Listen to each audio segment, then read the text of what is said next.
Ladies and gentlemen, please welcome our moderator, Greg Lloyd.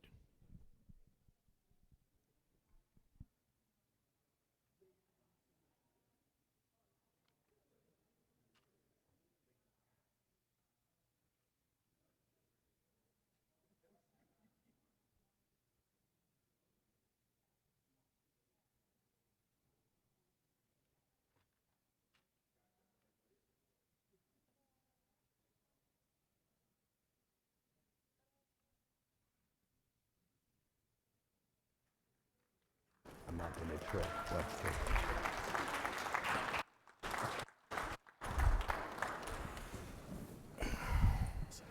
Okay.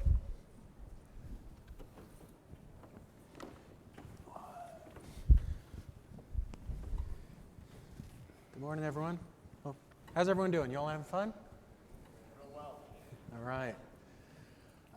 So we'll start with some quick introductions, and then we'll jump right in. So maybe, David, I'll let you start with a quick introduction. Just to kick it off here, we've got a great diversity of panelists here, each coming with a very different perspective. And so I thought introductions and sort of explaining where they're coming from, and that'll sort of feed into the questions as we get into them. So, David, I'll let you start. Thanks. So, hey, good morning, everybody.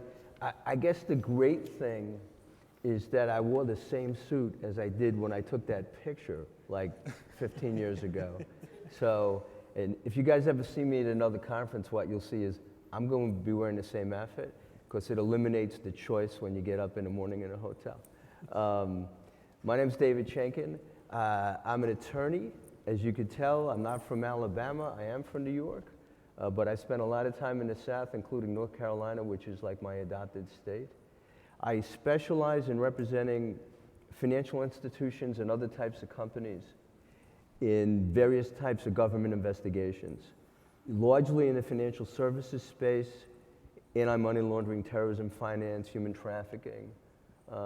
And I also, the other half of my career is I provide training to law enforcement, various government entities, Congress, on how to conduct those types of financial crime investigations. My name is Alan O'Rourke. I'm an attorney as well. I'm the cybersecurity attorney at Truist down the street. Before that, I was an outside counsel at Robinson Bradshaw and Womble Dickinson, focused on data security and investigations. And before that, a federal prosecutor at the DOJ focused on cybercrime and internet fraud. So really delighted to be here today and to discuss this topic kind of from all of those angles. I'll share that what you're going to hear from me today are my own views and not that of Truist. And although I am an attorney, what I say today is not legal advice. And with that said, really excited to be able to participate. I'm Steve Overton. I'm the tech guy. I'm not an attorney. I'm here to talk about things from my experience. I work at SAS. SAS is a big software company. We've been doing analytics for 45 years out of Cary, across 200 different solutions. I focus primarily within money laundering, fraud, compliance. I work to deliver different solutions at banks for BSA compliance. So my background is really going to hopefully be speaking to the banking professionals as well as the founders and co-founders and the builders in the room, because I'm going to speak primarily from the other side, which is really from the technology view. And my name is Greg Lloyd. I'm with EY in our payments practice, and for any of those that follow the payments industry, fraud is pretty big these days, so excited to be up here with our panelists. So let's get started. I want to start with a little bit of foundation, and just to set the stage here, where we're going to focus on is fraud within the fintechs. So for fintechs that serve the end user, whether it's consumers or businesses, we're going to focus on fraud for them, regulations and the impacts to them, what they need to do and what they need to worry about. But that being said, this is a very complex ecosystem. There's a lot of different players, whether it's the fintechs themselves and all their vendors and the capabilities they've got in-house, as well as the banks that might sponsor them and the bank's vendors and the entire bank ecosystem and everything in between. So what I thought we'd do is start with a little bit of a foundational question. Alan, maybe we'll start with you. What's the role of an FI in this ecosystem? Sure. I mean, I guess in the sense of the fraud ecosystem, right, where there's a wide variety of attackers trying to steal people's money. Very often that money is kept at the bank, and so the bank is inevitably going to be a part of this ecosystem as a target and safeguarding the funds of their clients. Mm-hmm. And David, from a fintech perspective, what's their role here? Yeah, so as you might imagine, the fintech perspective is not really that much different than the bank's perspective, particularly if a fintech is performing services contractually on behalf of a sponsored bank. But the fintechs are subject to all the schemes and the scams and the phishings and the stuffings and everything that the traditional banks are subject to. Certainly if they're onboarding customers, they're subject to that type of synthetic ID fraud and all of that. If they're engaging in transactions and things are going through the fintechs in various ways that Steve can explain. I'm not a bits and bytes person. They're subject to everything that you could possibly imagine, and these days more because there's really no in-person anymore, I guess. I mean, that's a vestige of my era. And so I think it's even more dangerous in these times when there really is no face-to-face contact, when folks can take a high-quality photo ID and fool a facial recognition program. To me, that's pretty scary, and something that just it has to be addressed. Yeah, and I think even as a follow-on to that, AI, right? That's the big term we're talking about now. The deepfake generated photography that can be used to represent synthetic ID. It's the speed of technology that concerns me from a fraud perspective. That fintechs being very much faster to go to market. There's a lot of things that can rapidly evolve and iterate through technology that the fintechs have really got to keep a grasp on. A lot of these attackers that are going to move as fast as they are as they figure out all these cool ways to go to market. What are the different ways I can also exploit technology to leverage all those endpoints, like you mentioned, to get in to take our money? Yeah, and I was also going to say, I mean, for me, this is all interesting. I mean, I'd say it's scary, just maybe that's the wrong term. But the thing that when I speak with fintech folks, as opposed to traditional bank clients, one of the things that they often don't just have an intestinal feeling for is how really regulations lag the technology always by a long time.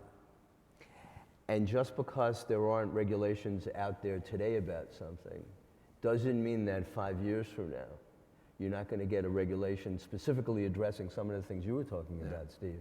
And the really interesting thing about today is sometimes by the time those regulations are issued, they're obsolete. Because as you said, with the speed of technology today, it's possible that regulations that folks are thinking about working on now will be obsolete because the tech has so far advanced. That's always been the case, but my sense is it's a very interesting thing to see from the sidelines for me, because I think it's it's just quicker today. Yeah. It's just quicker. Yeah. And one of the things that I know you and David were talking about is just the clarity on it as well, and that there's so many different parties, governments, regulators. Maybe you can elaborate on that and the sort of, I don't want to say lack of agreement, but it's not always clear between them. I mean, it is a lack of agreement. You just look, just what you read in the papers or online every day about who's going to regulate crypto, which agency. And even within agencies, we were talking earlier today, I have a situation now where I'm dealing with a bank regulator on behalf of a group of some bank clients to try to get some clarity on a longstanding regulation that there are FAQs on it, there's guidance on it, but just the way it's done in an institution, it could be handled various different ways. And just to try to get clarity on it, I'm in a situation where it's difficult because there might be different parts of a regulator itself that have different opinions about it. So it's not only different regulators or different agencies that have different views, there could be differing views within an agency. you know, in your prior life, in the Department of Justice, places like that, it wasn't totally monolithic all the time. So Steve, I want to go back to some of what you said, and I want to have a little bit of fun here. Forgive me a harsh question, maybe. Fintechs are supposed to, you know, fail fast and break things and focus on the customer, and don't worry about all this stuff. So let's take a sort of extreme point of view here, and would love your thoughts. Why do the fintechs have to care? Like, unless it's their own money, right? The money I save at Venmo, if there's fraud there and it comes out of there, okay, maybe they care. But other than that, like, if it's not money with them, why should they care about all this fraud? Can't they just ignore this and say somebody else will worry about it? Yeah, I think there's certainly the obvious moral obligation, right? If people are using your platform and losing money, you don't want that to happen. And then there's the other thing that banks understand very well. It's the reputational risk. You don't want that. You don't want your name in the papers or online. And I think there's always a balance too. Again, we talked about the speed of technology. There certainly is this you know, a lot of fintechs and a lot of technology companies in general, their goal is to be frictionless, right? You know, have a scalable platform that your users can come on with as little friction as possible. But there's a balance there of, you know, what fraud prevention tools do you put on the front end of that to help fight the fraud and balance that with being frictionless? Because, you know, banks know this very well, right? The more you tighten up your controls on the front end, the slower it could impact your products and lines of business. But I think the fintechs have, you know, that's going to be the challenge to figure out is they got to do it, you know, for many reasons, but then there's also the balancing act of how can they find an optimal point to put controls in place that we can elaborate on later in the talk. Yeah, I'll go to you, David, in a second to probe on that from sort of a deep regulatory perspective. Before we go there, did want to call out, we talked about the fintechs, we've talked about the banks and their vendors, but one party, Alan, I think we haven't talked about is electronic communication services. You know, there's obviously been a lot with Supreme Court in Section 230, I think it is, and sort of what role they play in all this. We'd love to hear your thoughts. Sure. Yeah, I mean, you said before about the ecosystem and the planning conversations. I think about the life cycle of internet fraud, right? You're an attacker maybe overseas. How do they reach across the internet and steal money from someone here? They're going to use. They're going to find a way to be able to use an IP address here. They'll probably have an email account or a social media account that they can use to pretend to be someone they're not. They may do a lot of things to enable them to either steal credentials or otherwise defraud people. And the banks, you know, eventually the bank may become aware of it, depending on the impact. But there are a lot of U.S. companies that are involved along the way. And to your point earlier, you know, laws and regulations are sort of racing to catch up. And although the banks have been regulated for certainly quite some time, and you know, fintechs increasingly so, you know, when I think about this topic, I do keep an eye on the conversations you hear about Section 230 of the Communications Decency Act.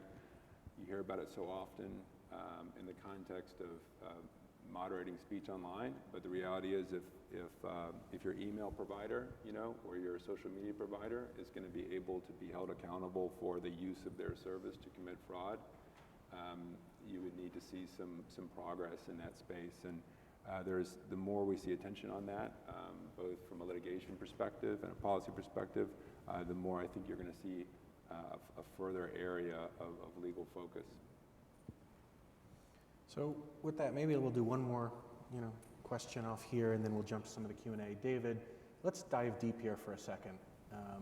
You've talked about in your intro some of the folks you're talking to. From a fintech perspective, what are the things they need to worry about from a regulatory perspective, a compliance perspective, a governmental perspective? Like, what are the actual things here we're talking about? We always hear the SAAML, but what does that mean? What do they have to do? Let's unpack this a little. So the first thing, I think it was either Steve or Alan who mentioned it. The first thing is rep risk, reputational risk. And I know that's not exactly the question, and I'll get to the whole BSA regime in a second. But the first thing is reputational risk and responsibility to customers. Because I think people leave that out. Not that fintechs don't do that or aren't concerned about it. But I think when people talk about regulations and who's subject to what, And is the bank responsible for this? Is the partner responsible for this? I think people often leave out rep risk. And when I talk about rep risk, it's not just articles in online or in a blog or in a paper, but I'm talking about Congress.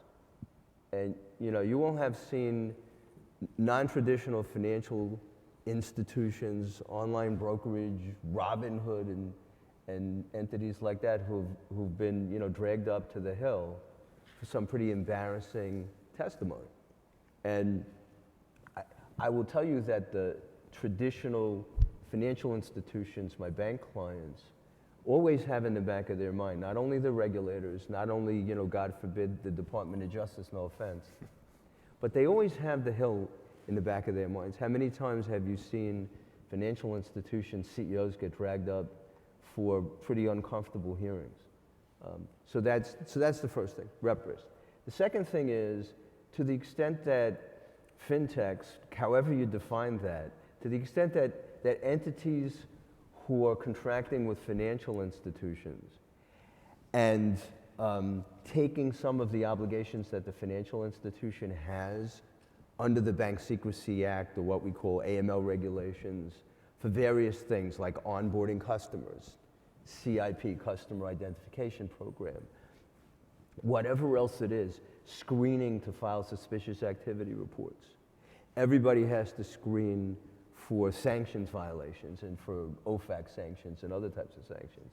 So to the extent that a non-traditional bank is going to be taking on those types of activities on behalf of a financial institution or for itself, they really have to delve into this ecosystem that's developed over the past 40 or 50 years under the Bank Secrecy Act in the traditional financial services field.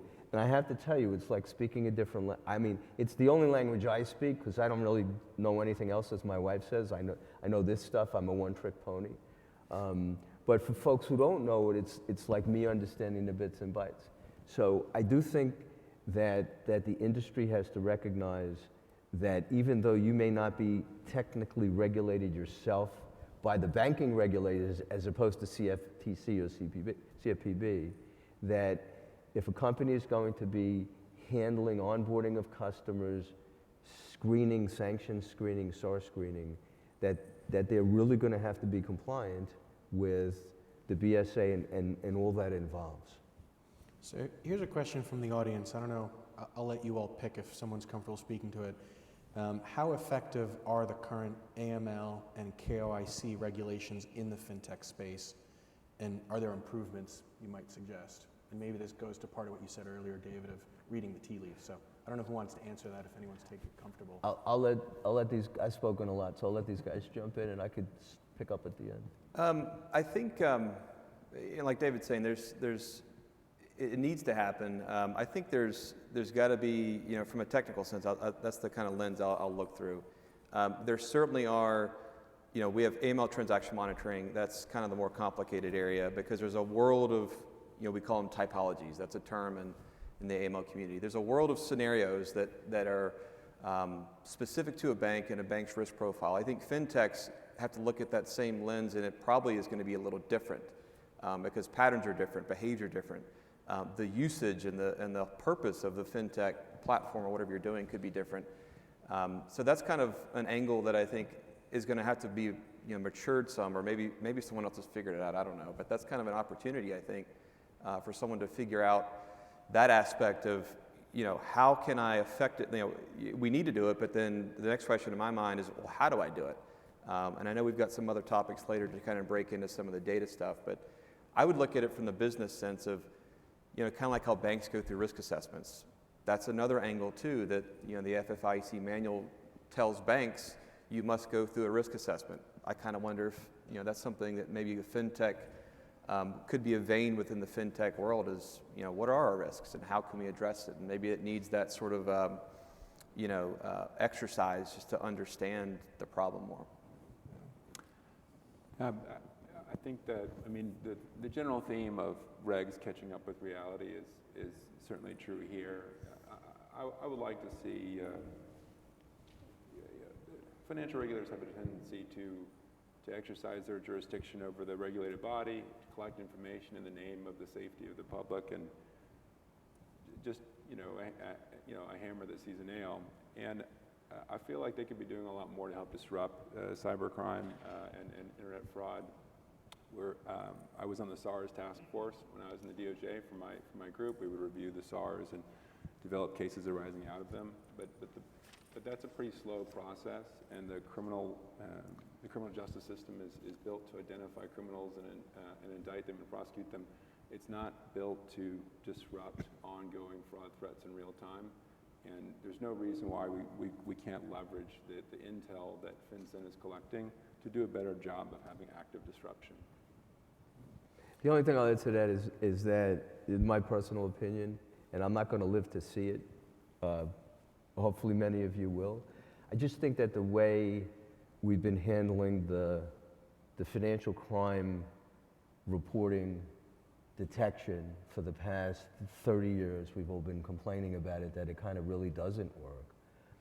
I think now with the advent of the tech, you throw everything in there, AI, all the disruptors that are happening today so quickly, I think it's going to force a collapse by necessity of the way we've been doing it for 40 years. I just think that it's not going to match up with the things that are taking place and will be taking place over the next 5 to 10 years. And I think the disruptors on the fintech side are actually going to lead the banks and the bank regulators into changing the system for the reasons that you guys just spoke about. I think that's what we're likely going to see. But I don't know how it's going to happen. I agree. In the spirit of the nature of the conference and disrupt opportunities, if one bank client notifies their bank about being the victim of a fraud, and the bank reports it, and let's say all that happens in a timely manner, there's no reason why the same threat actor should be able to use the same infrastructure to attack someone else, right? We need to be able to have a feedback loop so that everyone else can be on guard for that threat. And the fact that we don't is we're just lagging behind, and it's unacceptable. And so I think that's what good looks like, right? Is you detect the threat once at one bank, and then everyone else is able to protect against it. And until we get there, I think we're able to react quickly enough to fraud threats. Yeah, and I'll say one more comment, because we've said this a few times at this conference. Everyone talks about blockchain, right? We talked about it yesterday on another panel with private blockchains amongst the banks. I kind of have to wonder, as an idea for the fintechs, is there a way to enhance this model of communication through some private blockchain amongst banks and law enforcement? One specific example I know is a good example we all keep talking about is crypto. When someone reports extortion on crypto, and some of the law enforcement guys I work with, the law enforcement guys end up having to throw their hands up, because the minute someone sends their money to some Bitcoin wallet or some other wallet as a part of an extortion or investment scheme, law enforcement guys are delayed because they're waiting to hear back from the fintechs, the quote-unquote fintechs, that the crypto funds are flowing through. And there's that lack of communication, to your point, where the law enforcement guys are throwing their hands up. They're like, the money's gone, we're sorry. We're just waiting and waiting and waiting. And to your point, David, I kind of wonder, that sort of system, eventually we got to wake up and fix that, because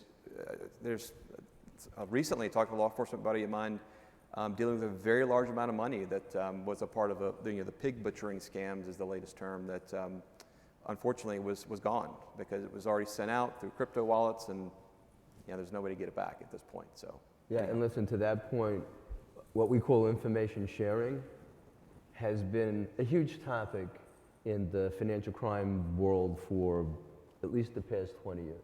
Yeah. And it's because there are so many impediments to it. Privacy laws, banking laws.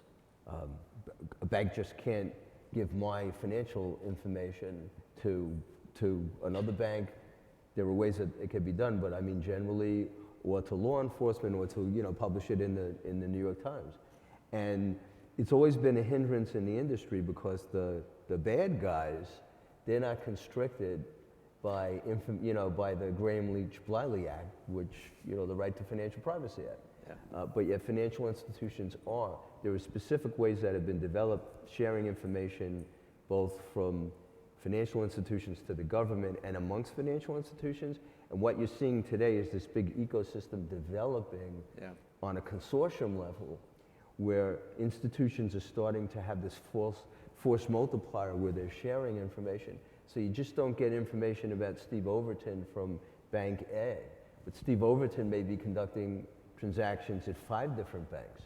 And if you're able to actually put that together, you can really figure out what you're doing as opposed to being siloed. And that's something, more to come in the future. Yeah. That's going to be a key driver, I think, of the fintech world that's going to bring the traditional banking world along.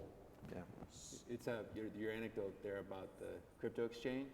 I mean, when I was a prosecutor, we served a subpoena on a crypto exchange, and they dragged their feet. We took the position they're a money services company. They should have filed a SAR, and been licensed. and you should have been licensed. And the conversation takes a very different direction for them. So maybe let's take this further from a data perspective. Like you said, David, there are different entities, early warning, and there's other entities to try to collect this data. But even as recent as 2 months ago, I was at a conference talking with one bank that they couldn't get agreement among their internal partners, legal risk, et cetera, on what data they could provide, how quickly they could provide it. And then you add fintechs to this, where I'd expect banks become even more conservative in what they're willing to share. So, I mean, how do we solve this? Is there a way to get, and I'll ask this of all three of you, do we just need a regulatory framework on what can be shared? Is it that we don't have the right technology and systems? How do we make this better?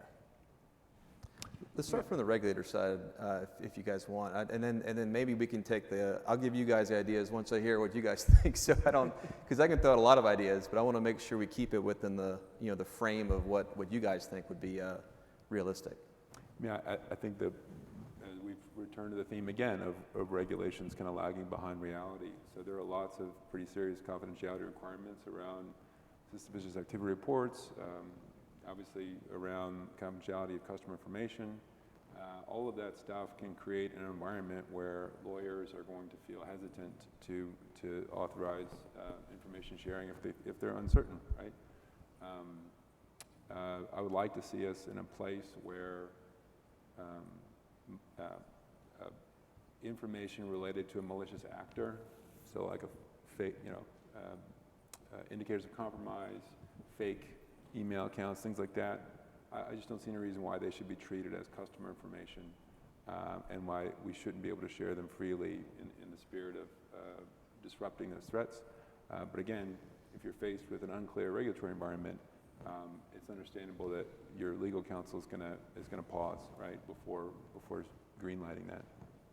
Yeah, and I'll tell you what's a partial answer that, and again, this is not an independent thought of mine because I'm just not technical enough. But in the industry, a lot of folks have been developing these models to anonymize data. And it's nothing new, I know. It's been going on, since when I was in high school in the 50s.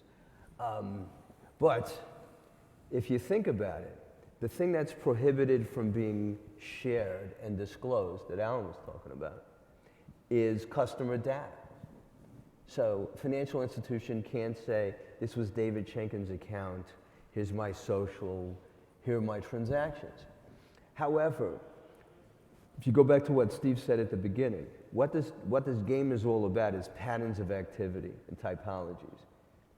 Usually folks who are doing certain things transact in relatively the same way. That's what the industry is based on. That's how we find it. That's what our models look for.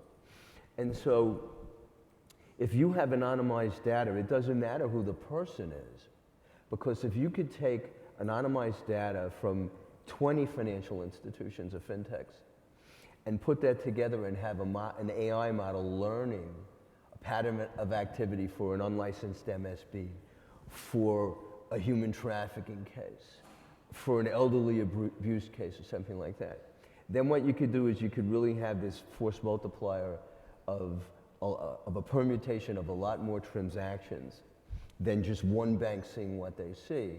And you could develop these patterns. And is that going to tell you who was the guy? No. But what it enables folks to do is you have your own fintech, your own bank, you have this really enriched data of what the heck to look for. Yeah. And then you put that in your, through your own systems where you have the information that it's David Schenken who was conducting his transactions like this. And you get this enriched data, so the industry has really enriched data on what to look for various types of things. And then you don't have to breach anything because each bank could look at its own customers, doesn't have to disclose the name of the customers. That's where the industry is kind of going to today. I would push, I think that's right, although I'll push back a little bit.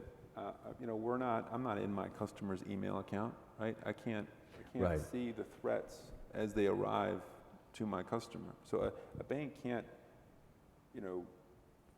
prevent the customer from giving up their credentials in a phishing email, So I think it's impractical to have a model where you're going to expect the financial institutions to somehow, mitigate these attacks on their customers when they're not on the front line of those attacks. I totally agree. So It wouldn't mitigate that at all. So Yeah. if you're going to, so it's a great way to focus, but you're definitely always going to be a step behind, right? And so I would want a model to include, building tools that are able to be deployed in a way that you can be right there in the front line. So for example, your email filter software, your Proofpoint, how many businesses are using Proofpoint in their email filter? If you were able to feed threat intel through a company like that, you're Right. going to be able to touch a lot more of the threat surface for fraud. So I do, obviously, because of their regulatory landscape and their resources and capability, banks are a great source of focus, but I think if that's our only focus, we're always going to be a step behind. No, totally. The thing I was talking about, Alan's entirely correct, works if you're trying to identify activity of your own customers who are the bad actors. It doesn't work for that threat activity that you're talking about.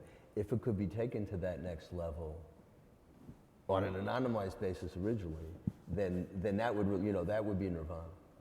I totally agree. I have to tell you though, we're unfortunately, and you tell me if you agree, Alan, we're really far away from it. I think yes and no. I mean, I think in the spirit of this conference, I think you're. I think of an app like Grammarly. You can install it into your email and have it check your grammar for you. Why can't? I mean, the technology can be built for people to opt into to bring fraud detection tools to the front lines. To the front line, yeah. There's no reason why it can't be done. It's just we're just not there yet. Yeah, and I'll comment on that too, because I think the tools are there today, and I've said this a few times. I go back to blockchain technology, I go back to Web3. Fintechs now are thinking in that world now of how can I operate on the very, very front line of whether it's a digital wallet or whether it's something that I hold in my hand or on my PC or laptop or whatever. With decentralized technology, right, you're not having a central intermediary hold that data and be the arbiter of that private level information. So I have to wonder, just throwing the idea out there with once banks and regulators and all that kind of stuff, once all that gets, maybe we get more guidance on it. I think the technology from that angle exists to serve the information up, whether it's topologies that are well known or whether it's specific PII that's known. I kind of have to wonder if thinking of the art of the possible, the railways are there today to deliver that information in a decentralized way directly in a peer-to-peer network, whether it's digital wallets, whether it's anything, so that like if I'm using my digital wallet, I access some type of blockchain. I don't know what it, just come up with a name of it, that may help me perform the rules or the AI models. There are literally blockchains out there today built for artificial intelligence, for data storage. We talked about this yesterday, where there's plenty of methods technologically that exist today, but I think to you guys' point, like there's a little bit of catch-up that needs to happen, and there's certainly the fintechs are on the bleeding edge, but we kind of have to wait to figure out how we meet in the middle to meet the tools so we can go make it happen. And that's it. The tech is there, but it's that catch-up period. Yeah. And having folks, whether it's on a traditional banking side or on the regulator side, they get comfortable with it. there's a human element to it also. And that's also the thing that people don't often look at. I mean, so often, you talk, regulators today talk about innovation all the time. It's there's a recent revision of the Anti-Money Laundering Act, we call it AMLA 2020. And statutorily mandated to explore innovation and technology and everything like that. But I got to tell you, practically, when you look at what's really happening, it's a big catch-up. It's very slow. Because you're dealing with human beings, not all of whom are technologically sophisticated. Yeah, and one specific example that shocks me even to this day, the SAW reports that come down to SAW review teams at the local law enforcement level still come is a giant PDF that they got to go read, at least the law enforcement guys that I'm working with. It's like, that's a simple example, but there's got to be a better, there is a better way to do that. And it's just hilarious to me, not hilarious, it's sad that, they get PDFs disseminated down with great intel, but it's just the effort of going and reviewing those SARs at law enforcement guys. It's like, you got to have to, really parse through pages and pages of documents that just, there certainly are better ways to solve that, but again, it's like the catch-up. It's got to happen. The catch-up, and just so everybody knows, when we talk about SARs, suspicious activity reports. Yeah, sorry. No, I do it all the time because I dream SARs. And so sometimes I'll start talking about SARs to an audience that's not a traditional AML audience, and someone will say, like, you want to explain what that is? So that's why I'm sensitive to it. Suspicious activity reports are documents that financial institutions have to file with a bureau of the Treasury Department. It's all done online. And it's basically simplification. It reports suspicious activity. So if financial institutions see that, I'm taking out $1 million in cash every week, and, my account only had $22,000 in it for the last 10 years, that's something that's anomalous, it's likely suspicious. And they actually have to file a report with the government. There's a lot of nuance about it, a lot of other things. Those things are secret. It's viewed as that the bank is really a CI, a confidential informant, not in the criminal world, but in order to protect financial institutions from being sued civilly for filing these reports, the government made them secret, and it's right in the statute. In fact, it's a felony to disclose whether or not a bank filed a SAR. Now, around the edges, that seemed to be breaking a little, but I'm not going to go into that. But the point is, when banks file suspicious activity reports, it's really a lot of enriched data for law enforcement that they could query these databases, get the information. But as Steve mentioned, some of those systems still are antiquated.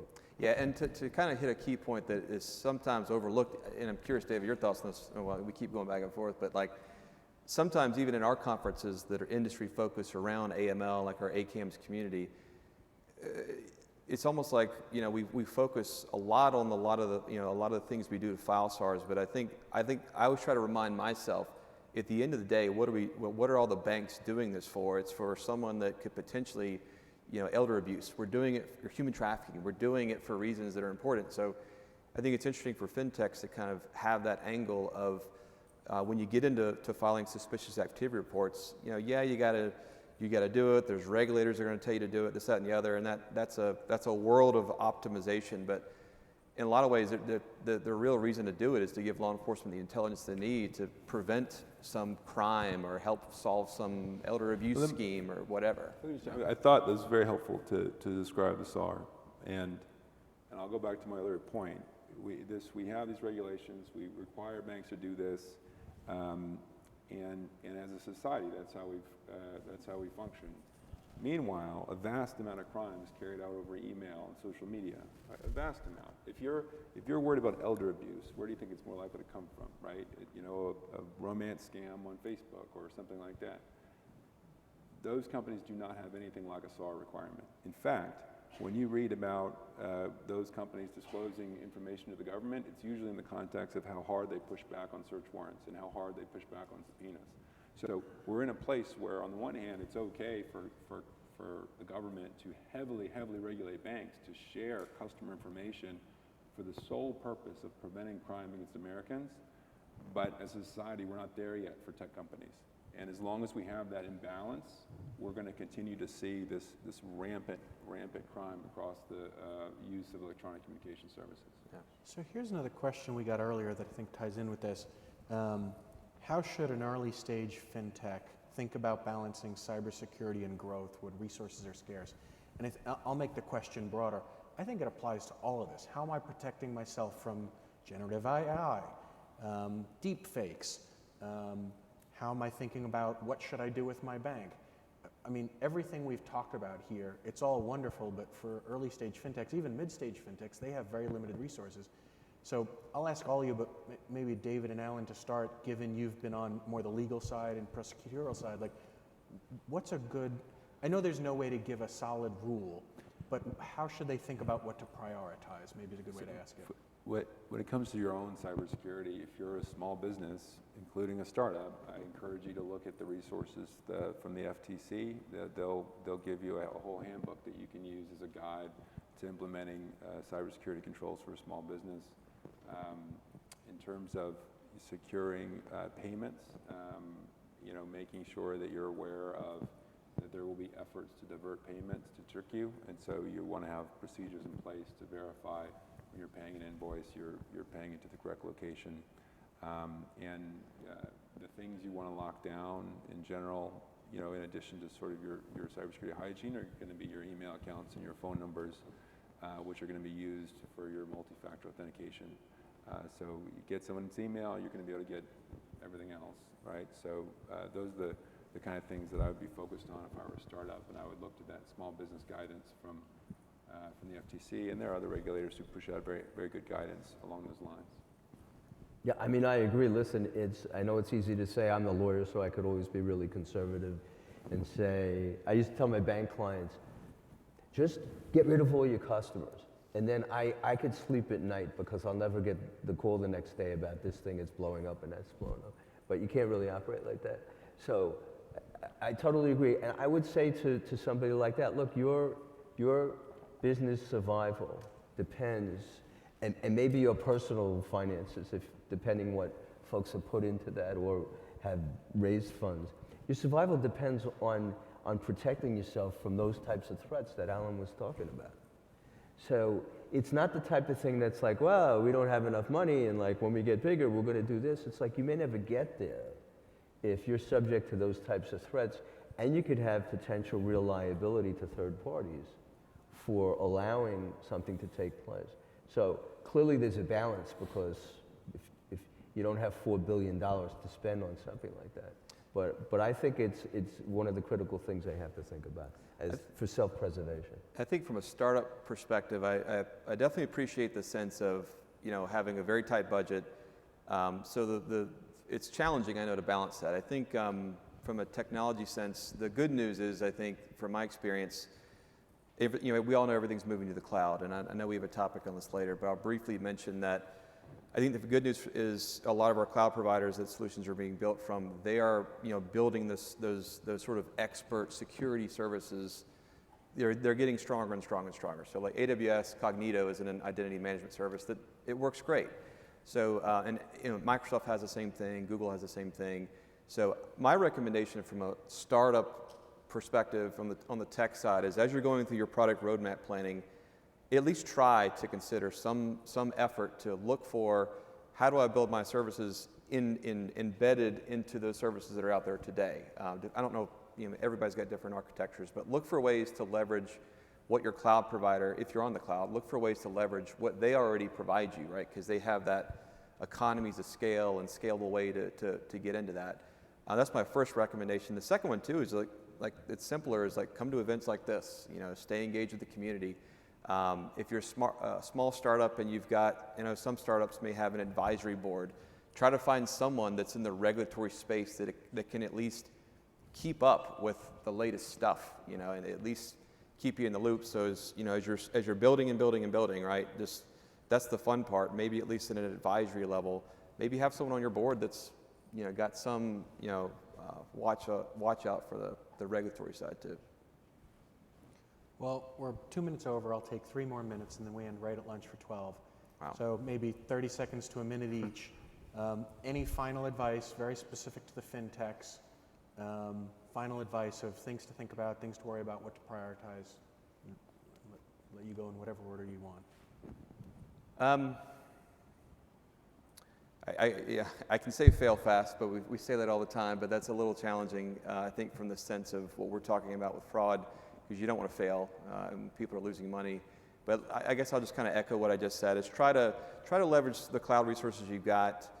I think there certainly is a balance. I know, like when you want to go out there and get your product to market, you want to figure out how to leverage that. But I know in the products I've launched over the years, we do have a track in the beginning of the product launch that at least focuses, like the first thing you do when you build a product is like, how do my users use it, right? So when you talk about user authentication, have, in your Jira project, if you guys use that, right, have an epic for security, right? Like don't just figure out how do I log and authenticate, figure out, at least make an attempt for, leveraging, AWS's Cognito service, or just at least make an attempt to leverage those resources because they're there. They're not any different to leverage. I think maybe going back to another theme, I would ask yourself if you're a fintech, and again, it obviously varies widely what you're doing, but ask yourself, who do you work for? Is this a product that you're being hired by a bank? Are you being hired by an end user, individual, or maybe both? If it's the bank, then be prepared to be accountable for the laws and regulations that the bank is accountable for. If it's the end user that you're working for, be prepared to be accountable for impacts and harms, that may be felt by the end user, and build that into how you approach the design of your product and frankly the contracts that you sign. So I agree totally with those. The other thing I would add, I think, kind of to Steve's point, is that in the traditional banking industry, where I kind of grew up, there's a concept known as best practices, kind of what you were talking about. And it's not promulgated by a rule or a statute or a regulation, but often in the gray areas, or before there's a regulation, best practices developed in the industry on how, the core group of folks in that industry similarly handle a certain thing, whatever the topic is. And I don't think it's any different in the fintech world for the things you were just talking about. So I do think that it's important to be part of the ecosystem, to do things like this, and to see where the industry is moving on best practices, even if it's something that might not be mandated by law at the time, and keep up on that. Perfect. Well, gentlemen, thank you very much. Hope you all enjoyed.